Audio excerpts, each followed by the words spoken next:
मंडळी 31st ची party, जल्लोष, नवीन वर्षाचं सेलिब्रेशन, पण साताऱ्यात हीच रात्र एका तरुणाच्या जीवावर बेतली। 31 डिसेंबरच्या निमित्तानं क्षेत्र माहुली येथील आदित्य कांबळे हा तरुण मित्रांसोबत कास पठाराकडे जाणाऱ्या रस्त्यावर असलेल्या एका हॉटेलमध्ये पार्टीसाठी गेला होता। पार्टी झाल्यानंतर आदित्य हॉटेलच्या बाहेर आला, पण हॉटेलच्या बाहेर आल्यानंतर त्याला अंधाराचा अंदाज आला नाही आणि तो थेट 400 फूट खोल दरीत कोसळला। आदित्य दरीत पडल्याची माहिती मित्रांना मिळताच एकच गोंधळ उडाला। त्यांनी तातडीनं स्थानिक नागरिकांसह छत्रपती शिवेंद्रराजे ट्रेकर्स या आपत्ती व्यवस्थापन आणि ट्रेकिंगमध्ये कार्यरत असलेल्या संस्थेला घडलेल्या प्रकाराची माहिती दिली। मध्यरात्रीची वेळ, अंधार आणि खोल दरी, तरीही ट्रेकर्सचे कार्यकर्ते आवश्यक साहित्य घेऊन घटनास्थळी पोहोचले आणि आदित्यला दरीतून बाहेर काढण्यात त्यांना यश आलं।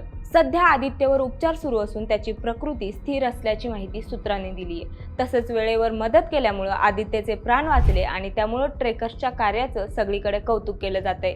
मंडळी, या संपूर्ण घटनेबद्दल तुम्हाला काय वाटतं ते आम्हाला कमेंटच्या माध्यमातून नक्की सांगा आणि आपल्या विशेष भारीच्या इन्स्टा पेजला फॉलो करायला विसरू नका।